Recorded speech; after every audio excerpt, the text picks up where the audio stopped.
2026년 7월 28일 화요일 말씀 묵상 함께 시작합니다. 오늘 말씀은 이사야 10장 5절에서 19절까지 있는 말씀입니다. 함께 말씀을 묵상합니다. 내가 그를 경건하지 않은 민족에게 보내며 그에게 명하여 나를 분노하게 한 백성을 치게 하며 그들을 닥치는 대로 노력하고 약탈하게 하며 거리에 진흙같이 짓밟도록 하였다. 아시리아 왕은 그렇게 할 뜻이 없었고 마음에 그럴 생각도 품지 않았다. 오직 그의 마음속에는 어떻게 하면 많은 민족들을 파괴하고 어떻게 하면 그들을 멸망하게 할까 하는 생각뿐이었다. 그는 이런 말도 하였다. 나의 지휘관들은 어디다 내놓아도 다 왕이 될 수 있는 사람들이 아니냐? 갈로는 갈그미스처럼 망하지 않았느냐? 하맛도 아르바처럼 망하지 않았느냐?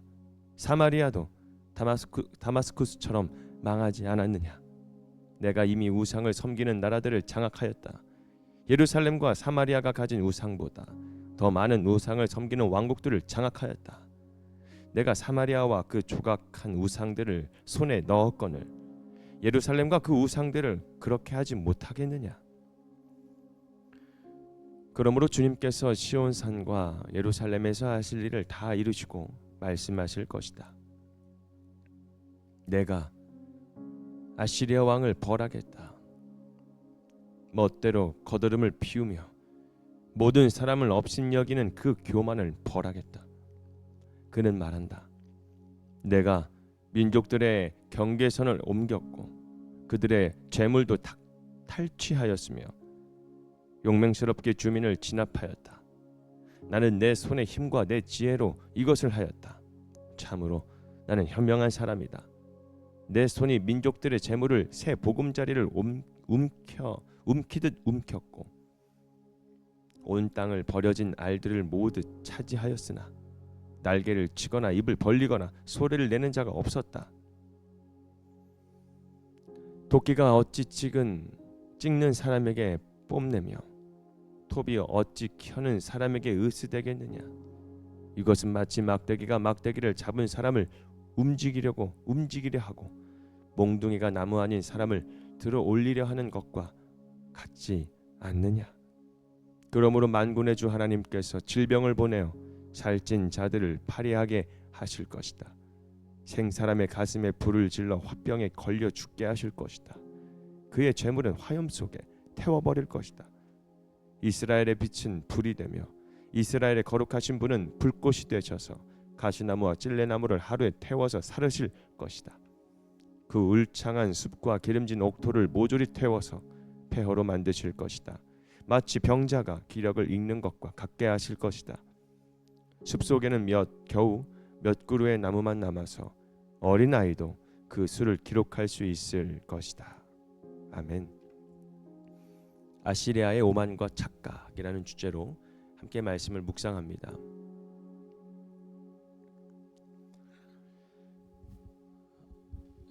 우리는 어떤 일이 잘 되기 시작하면 쉽게 착각할 때가 있습니다. 내가 열심히 해서 여기까지 왔다. 내 능력이 있었기 때문에 이 일을 이룰 수 있었다. 내 판단과 지혜가 옳았기 때문에 나는 이렇게 성공할 수 있었다. 물론 우리의 수고와 노력은 중요합니다.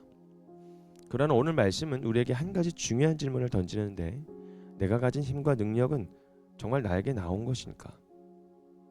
나는 지금 내 삶의 주인이 누구라고 생각하며 살아가고 있는가? 오늘 본문에 등장하는 아시리아는 당시 가장 강한 나라였습니다. 수많은 나라를 정복했고 누구도 자신들을 막을 수 없다고 생각했습니다. 그러나 하나님은 아시리아를 가리켜 나의 진노의 몽둥이라고 말씀하십니다. 아시리아는 강했지만 주인은 아니었습니다. 그들은 하나님의 손에 들린 도구에 불과했습니다. 그런데 아시리아는 자신이 도구라는 사실을 잊고 마치 모든 일을 자기 힘으로 이룬 것처럼 교만해졌어요. 그래서 오늘 말씀을 통해서 우리가 빠지기 쉬운 오만과 착각은 무엇일까? 그 질문 속에서 우리가 함께 은혜의 시간이 되기를 바랍니다. 먼저 하나님은 여러분 사람과 환경을 통해서 일하십니다. 5절에서 하나님은 아시리아를 나의 진노의 몽둥이라고 부릅니다. 아시리아는 하나님을 섬기는 나라가 아니었어요. 그럼에도 불구하고 하나님은 그 나라를 사용하십니다. 즉 죄악에 빠진 유다를 깨우치고 징계하셨습니다. 그러니까 이 말씀은 하나님께서 때로는 우리가 예상하지 못한 사람과 환경을 통해서 일하신다라는 것을 우리에게 보여주고 있는 것이죠. 우리에게 찾아오는 어려움이 모두 하나님의 심판이라는 뜻은 아닙니다. 그러나 힘든 일을 만났을 때 단지 사람을 원망하거나 환경만 탓하기 전에 먼저 하나님 앞에서 물어야 합니다. 주님, 이 일을 통해 저에게 무엇을 말씀하고 계십니까? 제가 깨닫고 돌이켜야 할 것은 무엇입니까? 여러분, 믿음은 모든 상황을 쉽게 설명하는 것은 아닙니다. 어떤 상황 속에서 하나님의 뜻이 무엇인지 우리가 묻고, 그래서 우리를 불편하게 만드는 사람과 상황도 혹 여러분 내가 무너지는 것처럼 느껴져서 오히려 그들에게 불신을 느끼거나 불편함을 느낄 수도 있지만, 다시 돌이켜본다면 우리의 믿음을 돌아보게 하는 도구가 될 수 있다는 사실을 우리가 깨닫게 됩니다. 그래서 도구가 주인인 것처럼 교만해서는 안 된다라는 겁니다. 아시리아 왕은 자신의 힘과 지혜를 자랑했어요. 13절에서 그는 말하죠. 나는 내 손의 힘과 내 지혜로 이것을 하였다. 그는 자신이 하나님의 손에 들린 도구라는 사실을 잊었습니다. 모든 승리와 성공이 자기 능력에서 나온 것처럼 착각했죠. 그래서 15절에 하나님께서 말씀하십니다. 도끼가 어찌 찍는 사람에게 뽐내며 톱이 어찌 켜는 사람에게 의스되겠냐. 여러분, 도끼가 스스로 나무를 찍은 것은 아닙니다. 도끼를 사용하는 사람이 있었기 때문에 그 일이 이루어진 것입니다. 오늘 우리도 마찬가지입니다. 우리가 가진 재능도, 건강도, 물질도, 기회도 모두 하나님께서 허락하신 것을 우리는 인정하며 믿어야 합니다. 그런데 일이 잘 풀렸을 때에 하나님을 높여야 되는데도 불구하고 다른 사람을 업신여긴다면, 자신을 높이는 것, 그러니까 하나님보다 자신을 높이고 다른 사람을 업신여긴다면 우리도 아시리아와 같은 착각 속에 빠질 수 있습니다. 참된 믿음은 자신을 무가치하게 여기는 것이 아니라 여러분, 내게 주어진 모든 것이 하나님의 은혜임을 인정하는 것입니다. 그래서 일이 잘 될수록 우리는 더욱더 어떻게 해야 될까요? 겸손해야 합니다.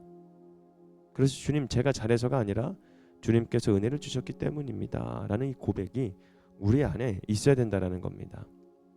하나님은 교만을 낮추시고 겸손한 사람을 남기십니다.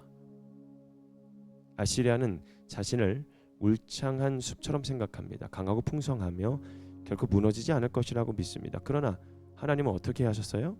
17절과 18절 보면 그 숲을 불태우시겠다고, 이스라엘의 빛이 불이 되고 거룩하신 하나님이 불꽃이 되셔서 그들의 가시나무와 울창한 숲을 태우신다라고 하십니다.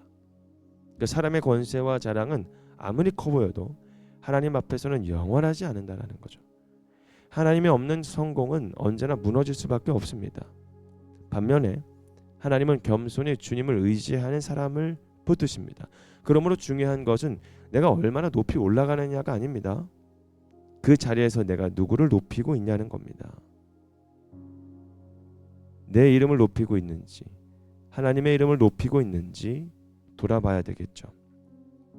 하나님은 여러분 교만한 사람을 낮추십니다. 하지만 주님만을 의지하는 사람은 끝까지 붙들어 주신다라는 겁니다. 그렇기 때문에 오늘 말씀을 통해서 우리에게 무엇을 알려주시냐? 바로 주인의 손에 겸손히 들린 도구가 돼야 된다라는 거죠. 아시리아의 죄는 강한 힘을 가진 것 자체가 아니었어요. 자신에게 주어진 힘을 하나님의 뜻이라고 생각하지 않고 그 가운데 욕심과 파괴를 위한 이 욕심과 파괴를 위해 사용한 것. 그래서 여러분, 자신이 도구라는 사실을 잊어버립니다. 그러니까 주인처럼 행동하는 거죠. 착각이었습니다. 오늘 우리도 한번 되돌아봅시다. 내가 가진 재능과 자리와 물질을 여러분 누구를 위해서 사용하고 있을까요? 일에 잘 됐을 때 하나님께 감사하고 있습니까? 아니면 잘했다고 스스로를 높이고 있습니까? 여러분, 도구의 자랑은 크기나 능력이 있지 않고 주인의 뜻에 바르게 사용하는 데 있습니다. 우리의 삶도 마찬가지입니다. 크고 유명한 사람이 되는 것도 원할 수도 있습니다. 그러나 하나님의 손에 바르게 붙들린 사람이 먼저가 되어야 됩니다. 사랑하는 성도 여러분, 하나님께 우리에게 맡기신 모든 것을 주님을 높이며 또 이웃을 살리는 일에 사용하고 끝까지 겸손히 하나님의 그 뜻을 이루어나가는 저와 여러분이 되기를 주님의 이름으로 축복합니다. 오늘 말씀 묵상 마치겠습니다.